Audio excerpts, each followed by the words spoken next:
नमस्कार दोस्तों। अगर आपसे यह पूछा जाए कि हमारा देश इतने दिनों तक और इतने वर्षों तक गुलाम क्यों रहा, तो आपका जवाब क्या होगा?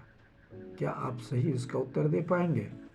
नहीं दे पाएंगे, क्योंकि इस देश में कुछ लोगों ने बड़ी चालाकी से सत्ता पर काबिज होना या सत्ता के आसपास रहने की नीति को सीख लिया। वो इस गुण से इतना ज़्यादा प्रभावित थे कि देश में जब कभी भी कोई आक्रमण होता था, कोई बाहरी व्यक्ति जीत जाता था या कोई बाहर से आता था, या कई बार तो उनको बुलाया गया और अपने लाभ के लिए उन्होंने उस विपक्षी पार्टियों को, विरोधी दलों को मदद करते रहे और अपने खुद को सत्ता में लिप्त रखे और समाज को विभाजित करके रखा। क्या दुनिया में इतने किस्म के जात हैं?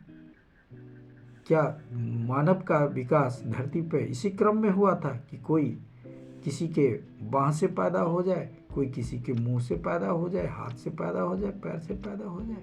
क्या दुनिया में यही विज्ञान चल रहा है? नहीं। ये सब चीज़ें ऐसी सोची समझी एक गहरी चाल थी जिन्होंने इस समाज को बांटा, जात के आधार पे, धर्म के आधार पे, अपने विचारों के आधार पे।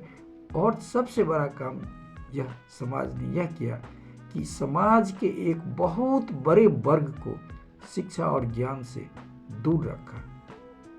शिक्षा और ज्ञान से दूर होने के बाद आदमी क्या हो जाता है? पशु के समान हो जाता है। और जिसे हजारों साल तक शिक्षा नहीं दी गई, उसका कोई इतिहास नहीं बताया गया, उसमें ज्ञान का संचार नहीं हुआ, या उनके बीच यदा कदा अगर कोई महापुरुष पैदा भी हो गए, कोई विचारक पैदा भी हो गए, तो उन्हें इन्होंने अपनाया नहीं और उसे उल्टा उसका विरोधी बतला दिया। और इस प्रकार से हमारे समाज में बंटवारा करके सत्ता का सुख पाते रहे। और अब अगर मान लीजिए वही दबे कुचले लोग अगर अपने अधिकार और हक की बात करता है, तो हम उन्हें राष्ट्रीयता का घोल पिलाते हैं। जो सवाल नहीं पूछो, सवाल पूछोगे तो राष्ट्रीय